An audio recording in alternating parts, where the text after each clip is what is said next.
He brought a powerful sense of calm to an age addicted to noise. On screen, he embodied intelligence, restraint, and quiet strength. Off-screen, he avoided scandal, guarded his privacy, and gave the world very little to scrutinize. So why, decades later, does his story refuse to fade into obscurity? Who am I talking about, Leslie Howard? During one of the harshest winters in modern history, when blizzards paralyzed cities and silence stretched for miles, his name began to resurface. Not because of rumors, not because of nostalgia, but because his disappearance was so clean, so quiet, it demanded to be remembered. This is not a video about awards or classic performances. It is a question one history has never fully answered. How did a life built on elegance and discipline drift toward such a tragic end? And more unsettling still, was this really the end at all? Join me as we uncover the story. Beginnings before the camera loved him. Long before the cameras learned his face, Leslie Howard was shaped by a world far removed from glamour. Born Leslie Howard Steiner on April 3, 1893 in London, he grew up in a British Jewish household defined by discipline, modesty, and emotional restraint. There were no spotlights, no grand ambitions, only structure and expectation. Could anyone in that quiet, ordered world have imagined the life that awaited him? As a young man, Howard chose stability, working as a bank clerk and settling into a routine built on predictability. But history rarely respects plans. When World War I erupted, that sense of order shattered overnight. He enlisted, leaving behind safety for uncertainty, youth for survival. What does war take from a person, and what unexpectedly does it reveal? For Howard, the answer lay somewhere in the silence that followed. The trauma he carried back from the front lines never fully left him. Yet it awakened something new. Amid the chaos, he discovered a deeper sensitivity to human emotion, an urge to understand what lies beneath calm exteriors. The stage became his refuge, not for attention, but for meaning. Acting offered him a way to give form to feelings he could not otherwise express. From the very beginning, Leslie Howard's life moved between order and chaos, restraint and rupture. And once that balance is disturbed, can it ever truly be restored? This tension would shape every chapter that followed, quietly, persistently, and with consequences no one yet could foresee. The stage where his voice first mattered. The stage was where Leslie Howard's voice first began to matter, not because it was loud, but because it was controlled.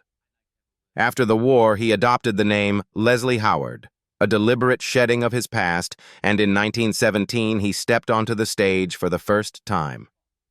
From the very beginning, audiences sensed something different.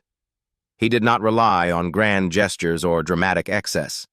Instead, his performances were marked by intelligence, restraint, and a quiet intensity that demanded attention. Could subtlety really compete in a world that rewarded spectacle? It could, and it did. Howard quickly earned a reputation in England as an actor who made silence speak. His calm presence stood in contrast to the theatrical norms of the time, and that contrast became his strength. Soon that reputation carried him across the Atlantic. Broadway embraced him not as a novelty, but as a thinking man's actor, someone whose performances lingered long after the curtain fell. His breakthrough came in Her Cardboard Lover, 1927, where he starred opposite Tallulah Bankhead in a production that ran successfully for months.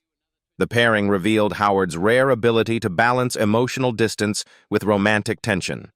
But it was Berkeley Square that truly defined his stage identity. In a story shaped by time, memory, and longing, Howard portrayed a man displaced from his own era, haunted by the past, uncertain of the present. Why did such roles seem to follow him? Even at the height of his theatrical success, Howard gravitated toward characters who felt slightly out of step with the world around them. Men caught between moments, men searching for meaning in time they did not fully belong to.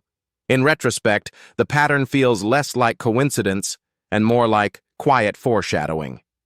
Cinema, the face of quiet heroism. When Leslie Howard moved from the stage to the screen, he did not reinvent himself, he refined what already made him different. His American film debut came in Outward Bound 1930, a quiet, introspective story that suited him perfectly. At a time when Hollywood favored bold personalities and exaggerated charm, Howard arrived with something rarer restraint. Almost immediately, he was embraced as the thinking man's leading actor. But in an industry built on noise, could quiet strength truly survive? Howard's answer came through a series of performances that rejected spectacle in favor of depth. In Of Human Bondage, 1934, he portrayed vulnerability without sentimentality, revealing emotional fragility beneath a composed exterior. The Scarlet Pimpernel, 1935, allowed him to blend elegance with moral courage, proving that heroism did not need to announce itself. Then came The Petrified Forest, 1936, where his stillness stood in stark contrast to surrounding violence, and Romeo and Juliet, 1936, in which his maturity lent gravity to a timeless tragedy. Yet it was Pygmalion, 1938, that became his definitive screen role, as Henry Higgins Howard achieved a rare balance of intellect-emotional distance and subtle transformation. He didn't just star in the film, he co-directed it, shaping both performance and tone. Higgins was sharp, difficult, and deeply human, and Howard played him without softening his edges. Why did audiences connect so strongly with a character so emotionally guarded? The answer may lie in what Howard consistently brought to the screen. He didn't play loud heroes or dominant figures. He played men who carried weight quietly, men whose inner conflicts mattered more than their outward actions. And in doing so, he redefined what heroism could look like on film.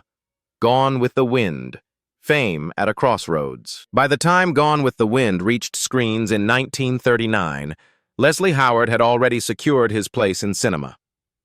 Yet it was his role as Ashley Wilkes that placed him at a crossroads both professionally and symbolically. Cast as the honorable but conflicted Southern gentleman, Ashley was never meant to be the hero audiences cheered for. He lacked Rhett Butler's fire and Scarlett O'Hara's force of will. And yet long after the film ended, Ashley Wilkes lingered in memory. Why does the quietest character often leave the deepest mark? Ashley was a man bound by ideals he could not abandon and a world that no longer existed. He clung to principles of honor, loyalty, and restraint while history moved ruthlessly forward around him. Leslie Howard played him not as a romantic lead, but as a man out of step with his time, gentle, thoughtful, and painfully aware that the future had little room for people like him. It was a performance shaped more by what was withheld than what was expressed. The role resonated beyond the screen. As Gone with the Wind premiered, Europe stood on the edge of another global conflict. Once again, war was approaching, and the values Ashley represented, civility, tradition, quiet conscience, felt increasingly fragile. In many ways, Ashley Wilkes mirrored Howard himself, an elegant figure facing a world growing louder, harsher, and less forgiving. As the film brought Howard international fame, history began to fracture the world around him. His career reached its peak at the very moment the era that shaped him was collapsing. And standing at that intersection of fame and uncertainty, Leslie Howard would soon face a choice far greater than any role he had ever played. War returns. When art meets reality. When war returned, Leslie Howard did not wait for it to reach him. As World War II spread across Europe, he made a decision that surprised Hollywood. He left voluntarily. At the height of his career, with fame and comfort within reach, Howard chose to step away from the industry that had made him a star. Why would an actor walk away just as the world was watching? The answer lay in conviction. Howard openly condemned Adolf Hitler and the ideology behind him, refusing the safety of silence. Instead, he returned to Britain and began working with the Ministry of Information, where cinema became something far more serious than entertainment. Film was no longer about applause, it was about purpose. In Pimpernel Smith, he portrayed an academic who secretly rescues prisoners from Nazi camps, blending suspense with moral defiance.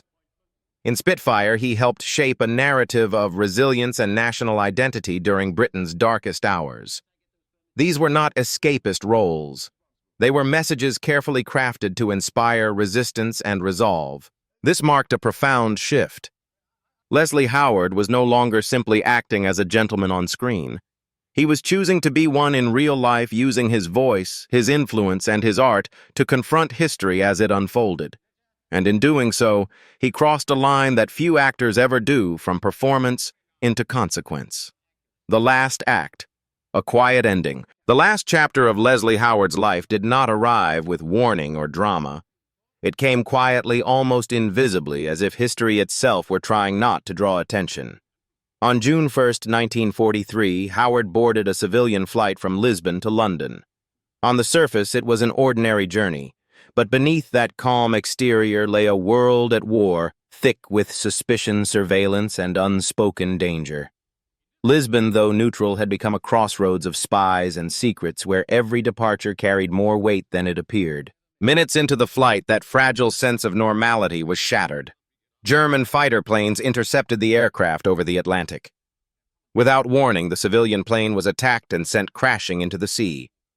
17 lives were lost in an instant, men, women, and children erased without explanation.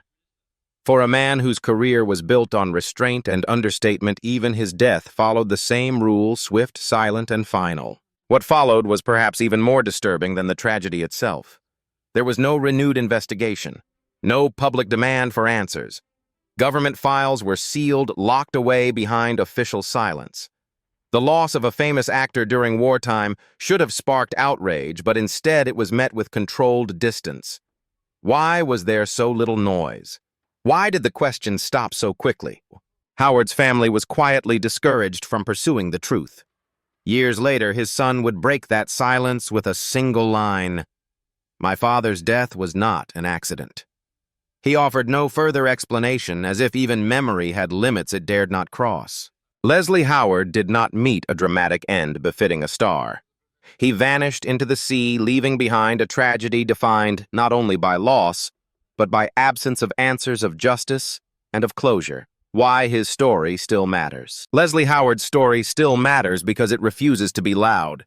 His entire life was built on restraint, on choosing composure over spectacle, meaning over attention. He never demanded to be seen. He never asked to be understood. And in the end, his death followed the same rule: quiet, controlled, surrounded by unanswered questions. In an era obsessed with noise, Howard represents something rare: the power of influence without excess. His performances proved that strength could be subtle, that conviction did not need to shout. And when history demanded more than art, he stepped forward not as a symbol, but as a man willing to let his work carry weight beyond the screen. That choice and its consequences are why his story still lingers. He did not die as a movie star chased by fame. He died as someone whose life, career, and silence had become inseparable. And perhaps that is the most unsettling truth of all. Thank you for staying with this story until the very end. If you believe that cinema is more than entertainment and that forgotten lives still deserve to be understood, please consider liking this video and subscribing to the channel. Your support helps keep these stories alive and ensures that silence is never the final word.